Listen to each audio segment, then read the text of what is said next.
안녕하세요. 저는 서초구에 살고 있는 30대 중반 여자입니다.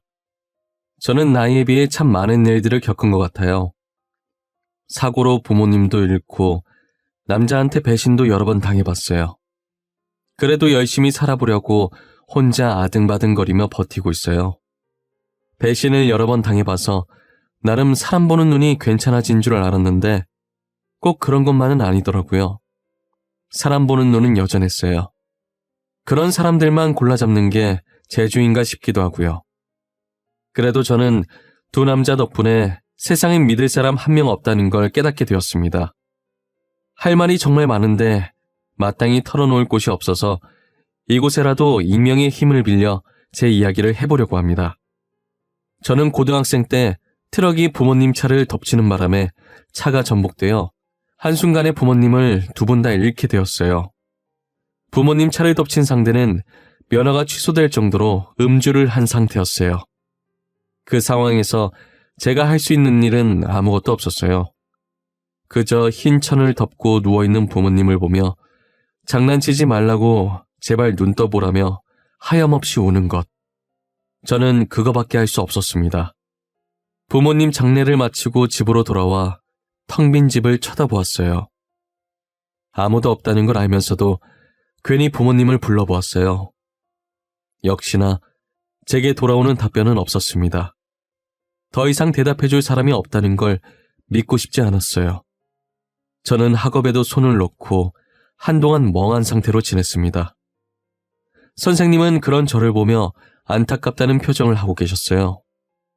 지우야, 이제 그만 슬퍼하고 다시 공부해야지. 너 대학교 가고 싶어 했잖아. 선생님이 도와줄게. 선생님, 저는 이제 공부하고 싶지 않아요. 아무리 성적이 좋아도 제게 칭찬해줄 사람이 더 이상 여기에 없어요. 부모님이 이런 모습 보시면 얼마나 속상해 하시겠어. 다시 부모님 만났을 때 혼자서도 이렇게 열심히 잘 살았다고 전해줘야지. 저는 선생님의 진심이 담긴 말씀에 다시 정신을 차리고 학업에 집중할 수 있었어요. 부모님은 돌아가시면서 제게 꽤 많은 재산을 남기고 계셨어요. 그래서 남들이 아르바이트 할 때 저는 힘들지 않게 대학까지 무사히 졸업할 수 있었어요. 가만히 있으면 잡생각만 날 것 같아서 졸업하고 곧바로 취업 준비에 들어갔어요. 다행히 제 성적이 좋았어서 꽤나 높은 연봉을 주는 곳에 단번에 취직했습니다. 아르바이트를 해본 경험이 없어서 그런지 회사 다니면서 상사한테 욕도 많이 먹고 분위기 자체도 되게 삭막했어요. 한 번은 동기들이 시기 질투를 하면서 뒤에서 제 험담을 하는 것도 여러 번 들었고요. 저는 회사 분위기에 적응을 못하고 혼자 다니게 되었어요. 너무 힘들어서 그만둘까 생각하고 있었는데 대리님이 나타나서 이것저것 도와주시더라고요. 지우씨, 표정이 왜 그래요? 일이 잘 안 풀려요? 아니면 부장님한테 혼났나? 아니에요. 그냥 제 자신이 왜 이러나 싶어서요. 이런 일도 제대로 못하는데 앞으로 어떻게 해야 하나 싶고. 난 또 뭐라고? 원래 입사 초반엔 다 힘들죠. 처음부터 잘하는 사람이 어디 있어요. 그렇긴 한데 제가 동기들보다 많이 뒤처지는 느낌이라서요. 열심히 해도 안 되니까 너무 답답해요. 앞으로 힘든 일 있으면 제가 지우씨 옆에서 열심히 도와드릴게요. 그러니까 쓸데없는 걱정은 하지 말고 같이 잘해봐요. 대리님은 나이가 저보다 3살 많았어요. 회사 일로 힘들 때 몰래 도와주고 조언도 아낌없이 해주셨어요. 저는 그렇게 대리님과 가깝게 지내기 시작했습니다. 대리님이 회사 생활로 힘들어하던 제게 먼저 손을 내밀어주고 자기 일처럼 도와주니까 자연스럽게 개인적인 감정으로 점점 마음이 가는 게 아니겠어요. 회식 날이 되자 대리님은 제게 술 안 마시고 싶으면 안 마셔도 된다고 하며 제 옆에 앉아 물과 휴지 등등 이것저것 챙겨주셨어요. 직원들은 그런 모습들을 보고 저희에게 짓궂게 장난을 치기 시작했어요. 대리님, 지금 뭐 하시는 거예요? 저희는 한 번도 챙겨주신 적 없으시잖아요. 맞아요. 요즘 계속 지우씨 옆에만 계시던데 설마 아니죠? 둘이 저희 몰래 뭐 있는 거 아니죠? 에이, 아니에요. 저희 아무것도 없어요. 그냥 제가 힘들어해서 대리님이 도와주시는 것뿐이에요. 있긴 뭐가 있다는 거야. 신입사원이 힘들면 도와주는 게 선배의 기본 매너지. 너네도 나를 좀 보고 배워. 힘들어하는 신입들 챙겨주라고. 대리님은 직원들 장난에 젠틀하게 답해주셨습니다. 회식 때 어색한 분위기엔 게임만 한 게 없다며 게임을 시작했는데요. 평소 저는 게임을 잘 못해서 어김없이 벌칙에 걸리게 되었어요. 제가 술을 마시려고 술잔을 드는데 대리님이 잔을 뺏어 들고 흑기사를 자청했어요. 직원들은 그 모습을 보고 환호를 보내며 소원을 들어줘야 한다고 난리였습니다. 지금 당장 소원이 없는데 이거 혹시 나중에 쓰면 안 되는 건가요? 에이, 대리님 안 돼요. 그 소원권은 오늘 하루 동안만 유효한 거라고요. 지금 빨리 쓰셔야 돼요. 오늘이 지나면 못 써요. 오늘 안에만 쓰면 되는 거죠? 12시 전까지만 쓰면 되는 거잖아. 근데 꼭 이 자리에서 써야 하는 거예요? 밖에서 따로 쓰면 안 되나? 대리님 말에 직원들이 어디서 쓰려고 하냐고 또 한바탕 난리가 났어요. 집 가는 길이 대리님과 제가 같은 방향이라 둘이서 길을 걷고 있었어요. 대리님은 아무 말 없이 걷고 있다가 대뜸 시계를 보더니 아직 12시가 안 지났다며 지금 소원권 써도 되는지 물어봤어요. 제가 그러라고 하자 질문 2개만 하겠다고 하시더라고요. 지우씨, 지금 만나는 사람 있어요? 아니요, 없어요. 혹시 괜찮으면 저랑 만나보실래요? 뭐예요? 설마 대리님 이거 고백이에요? 지금 저한테 고백하신 거 맞아요?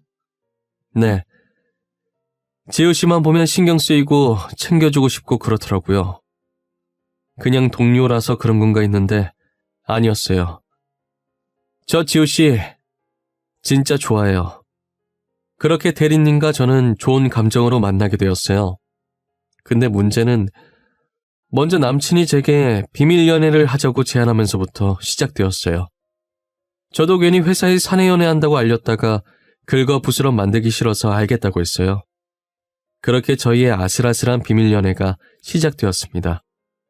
사귀는 동안 남친은 돌아가신 저희 부모님의 빈자리를 열심히 메꿔주려고 노력하셨어요.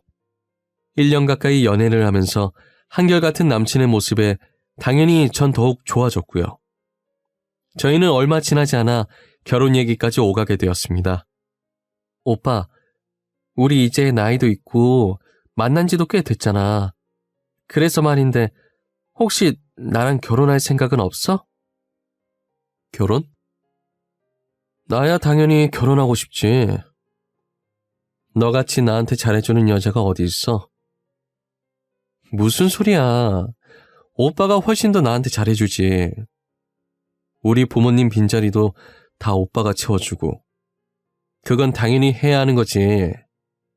근데 지우야, 난 너랑 결혼하는 것도 좋은데 동거부터 시작하는 게 좋지 않겠어?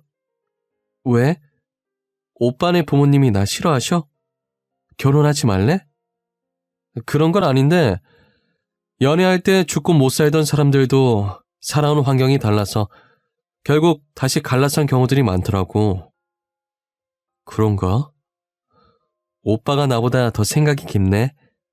그럼 결혼은 나중에 하고 동거부터 시작하는 걸로 해. 그렇게 저희는 동거 먼저 해보기로 결정했습니다. 남친이 어느 정도 돈을 모아두긴 했지만 집을 살 정도는 아니었어요. 제가 반 정도 보태겠다고 했는데 한사코 거절을 하시더라고요. 어차피 저희 집은 저 혼자 살고 있어서 여기서 동거를 하기 시작했어요. 같이 사니까 제법 신혼부부 같고 좋더라고요. 하지만 이 행복도 그리 길게 가진 않았어요.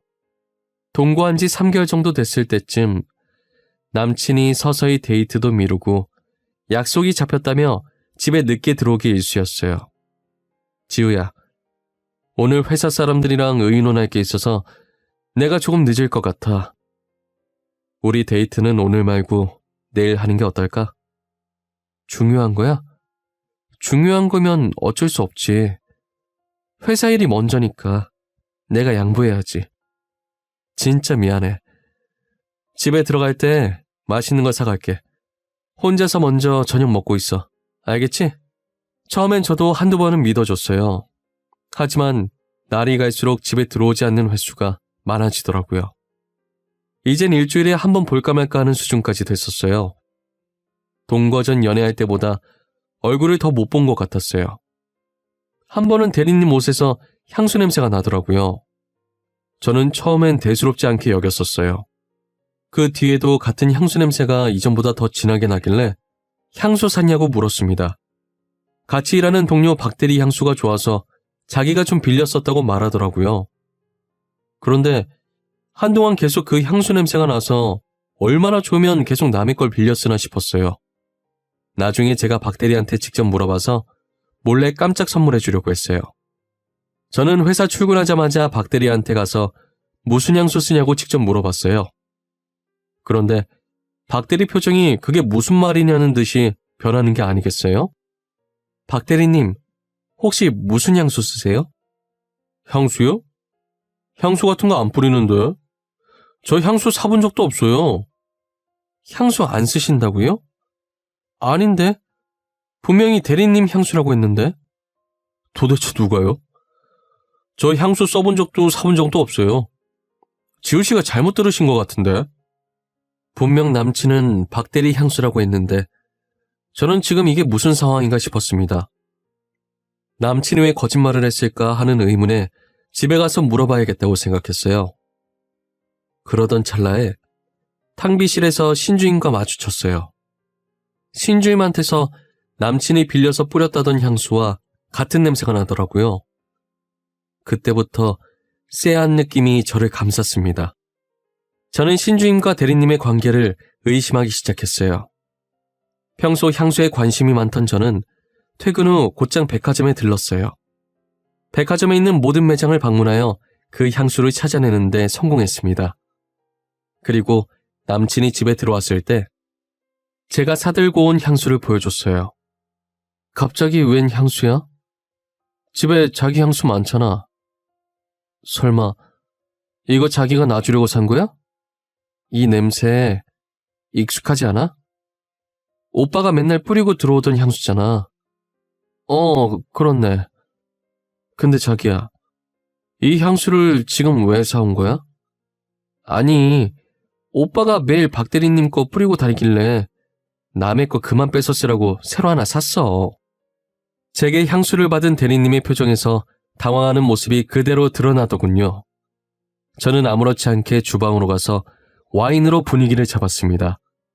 남친에게 와인을 왕창 마시게 해서 깊은 잠에 빠지게 만들었어요. 남친이 자고 있을 때 몰래 휴대폰 지문을 풀어서 먼저 카톡 대화 내용부터 봤어요. 제게 지난주에 친구 집에서 자고 온다고 했던 날 신주임이 아니라 서주임이랑 놀았더군요.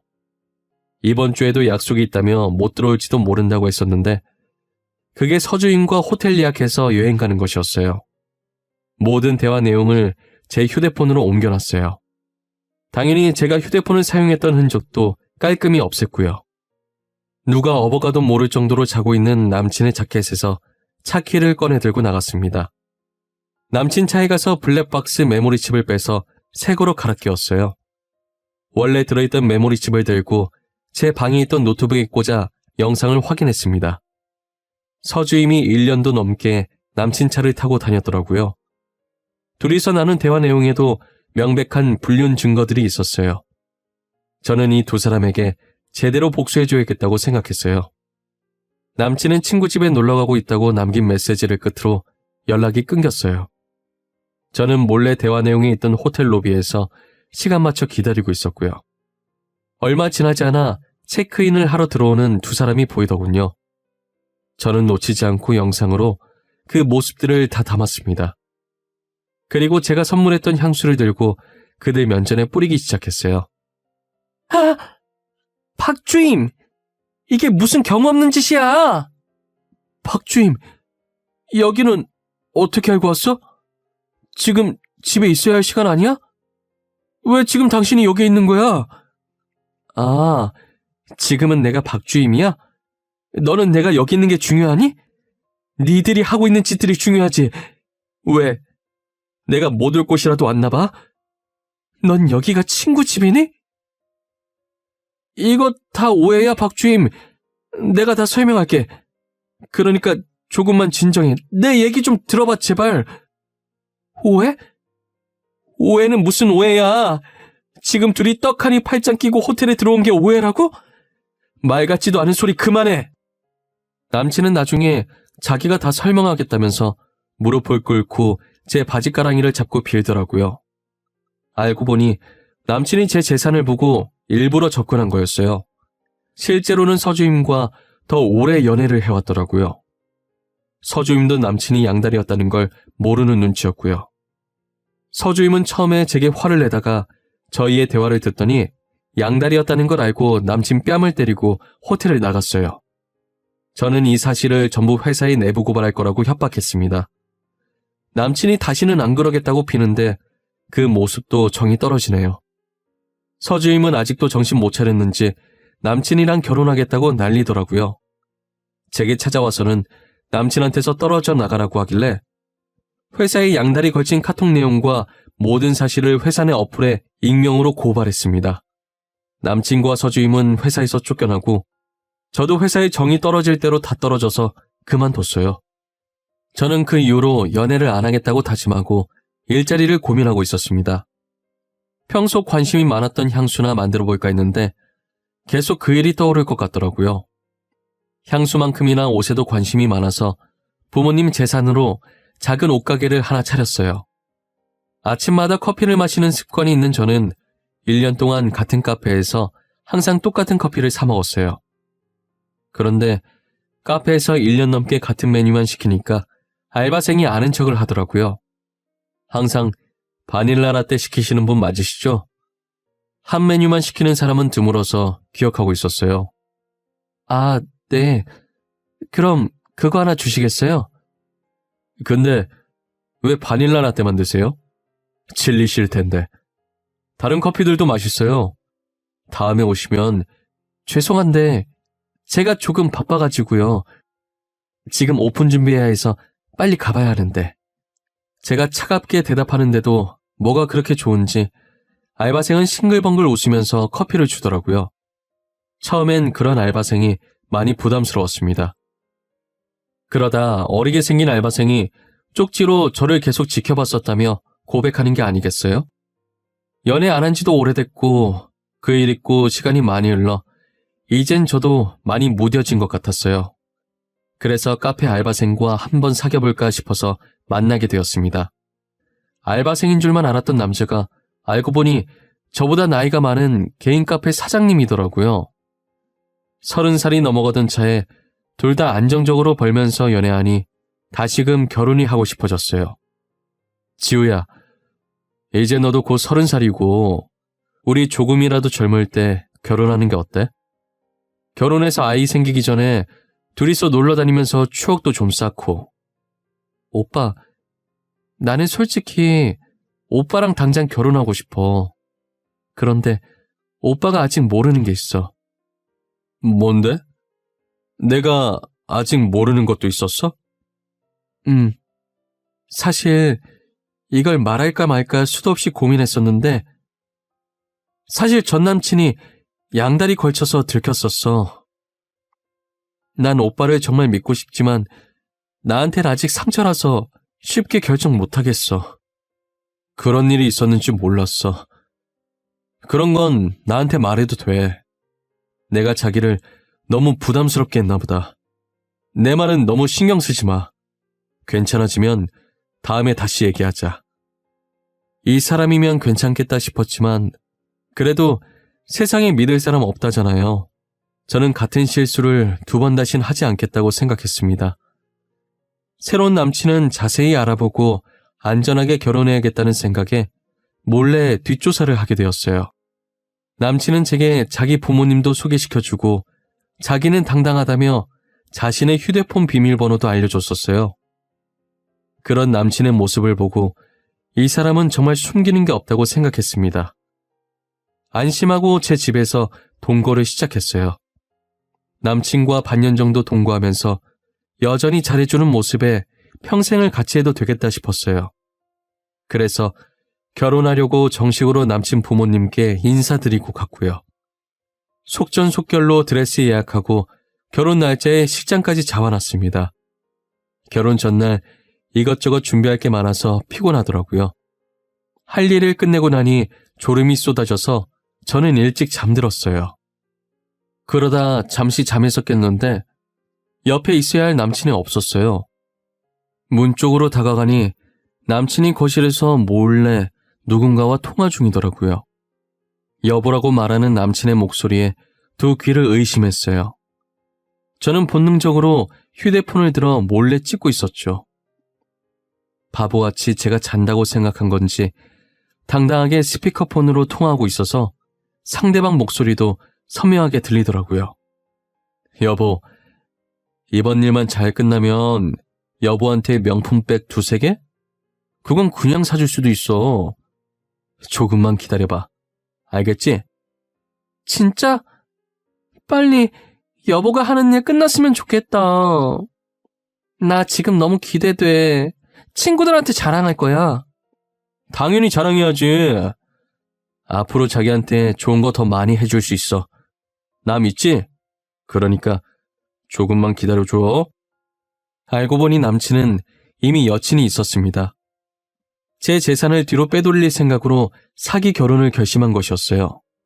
그리고 시어머니와 시아버지도 돈 주고 연기를 부탁한 사람들이었더라고요. 남친은 애초에 제게 사기칠 목적으로 다가온 거였죠. 이 사실을 알고 화가 난 저는 평생 잊지 못할 결혼식을 만들어주겠다고 생각했어요. 모두가 보는 앞에서 망가져가는 남친의 모습을 상상하니 그렇게 짜릿할 수가 없었습니다. 결혼식장에서 남친과 나란히 입장 후 축가 부르는 시간이 다가오고 있었어요. 저는 사회자에게 축가 부르기 전에 제가 따로 준비한 게 있다고 말했죠. 오빠를 위해서 선물 하나를 몰래 준비했어. 내가 준비한 영상을 보면 이 순간을 평생 잊지 못할 거야. 난 지금도 너무 행복한데 무슨 선물까지 준비했어. 도대체 언제 준비한 거야? 결혼 전에 많이 바빴을 텐데. 틈틈이 준비했지. 내 성의를 봐서라도 잘 봐줘. 오빠의 눈부시게 화려했던 순간들을 담아봤으니까. 곧바로 전날 찍어놨던 영상을 틀어버렸습니다. 그 영상을 본 남친은 당황해하며 얼른 끄라며 소리치고 난리였어요. 남친은 끝까지 거짓으로 무장했더라고요. 하객들도 다 알바였고 그중 한 명이 영상을 보자마자 불륜 현장이라며 실시간으로 인터넷에 올렸어요. 당연히 결혼식은 엉망이 됐고 불륜 영상이 빠르게 퍼지면서 남친의 카페 정보까지 다 뜨게 됐어요. 결국 카페 주인이 불륜남이라고 동네에 소문이 퍼지면서 카페는 쫄딱 망하고 말았죠. 2번씩이나 남자한테 상처받은 저는 이제 하고 있는 일에만 몰두하기로 했습니다. 한 번은 SNS 스타가 저희 가게를 방문해서 쇼핑하는 사진을 찍어 올린 겁니다. 그 사진을 본 팔로워들이 저희 가게를 알아낸 후 빠르게 입소문이 났어요. 작은 옷가게에서 시작했던 제가 이제 인터넷 쇼핑몰까지 나아가 성공하게 되었습니다. 저는 제 힘으로 열심히 번 돈과 부모님의 재산으로 평생 혼자 살 생각이에요. 그런데 제가 성공했다는 걸 알았는지 첫 번째 전 남친한테 잘 사냐고 연락이 왔었어요.